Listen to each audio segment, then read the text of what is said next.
Aujourd'hui nous allons prouver par les cartes que le combat pour l'autodétermination du peuple sahraoui est un combat juste. Concernant le Sahara occidental, la majorité de son territoire a été envahi par Hassan II pendant les années 70. Après l'échec de sa proposition à la Mauritanie de partager les terres du Sahara occidental. Et merci Dieu, l'Algérie a toujours maintenu sa position concernant le dossier sahraoui, comme la majorité des positions internationales, que cette terre sahraoui n'est pas une terre marocaine. Et je vous montre une vidéo filmée par un pilote à bord du cockpit d'un Airbus, où le pilote montre la carte internationale agréée dans le monde entier. On peut lire ici dans sa description normale que le Maroc se trouve entre le 28 et 36 degrés latitude, et le entre 3 et 14 degrés longitude. Sur cette carte on active les dimensions, longitude, latitude, et met un zoom sur ce territoire. Ceci est le 28e degré latitude. Donc c'est la limite des frontières sud-marocaines selon cette source. Mais il faut d'abord confirmer qu'il est précis dans ces chiffres. On voit la limite du nord se termine exactement au 36 degrés. Voici le 36e degré qui divise la Méditerranée entre l'Espagne et le Maroc. À l'est, il a parlé de la 3e ligne. La voilà juste à côté de Oued Moulouya.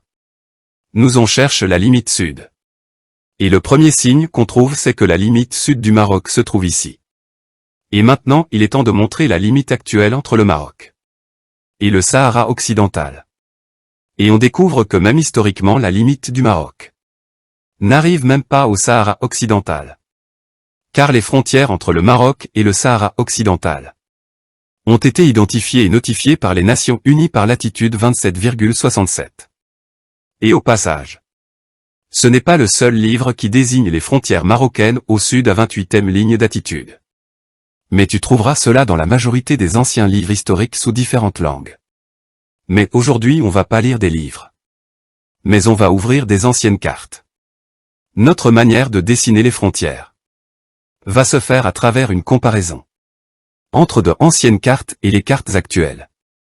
Et sur une feuille calque ou transparente, on aura des résultats très clairs et d'une précision de la carte réelle du Maroc. Et spécialement, à la fin on va ramener la vraie carte historique du sultan du Maroc. Cette carte va nous résumer tout. Et on commence par cette carte imprimée à Atla datée de 1783. Et ces 3 villes, Oujda, Tange, Agadir, c'est les villes sur lesquelles je me suis basé afin de faire cette projection sur Google Earth. Car la congruence entre 3 villes nous assure que la carte est sur la bonne position et ses dimensions correctes. Et avant de montrer les frontières actuelles entre les pays, on va copier la partie sud de cette carte.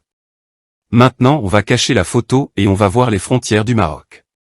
Voici la limite des frontières marocaines en 1783 mes frères. Évidemment ce n'est pas nous qui ont dessiné cette carte. On a juste ouvert les livres historiques afin de lire.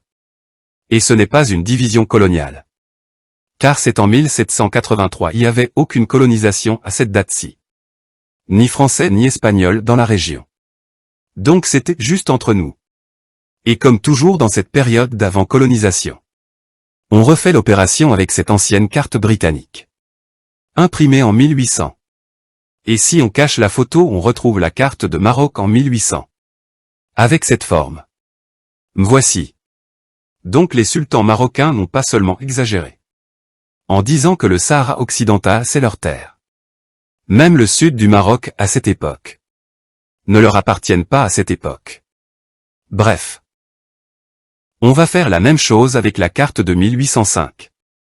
Voici les frontières. Voici les frontières du Maroc sur Atlas. Et voici sa comparaison avec la carte actuelle.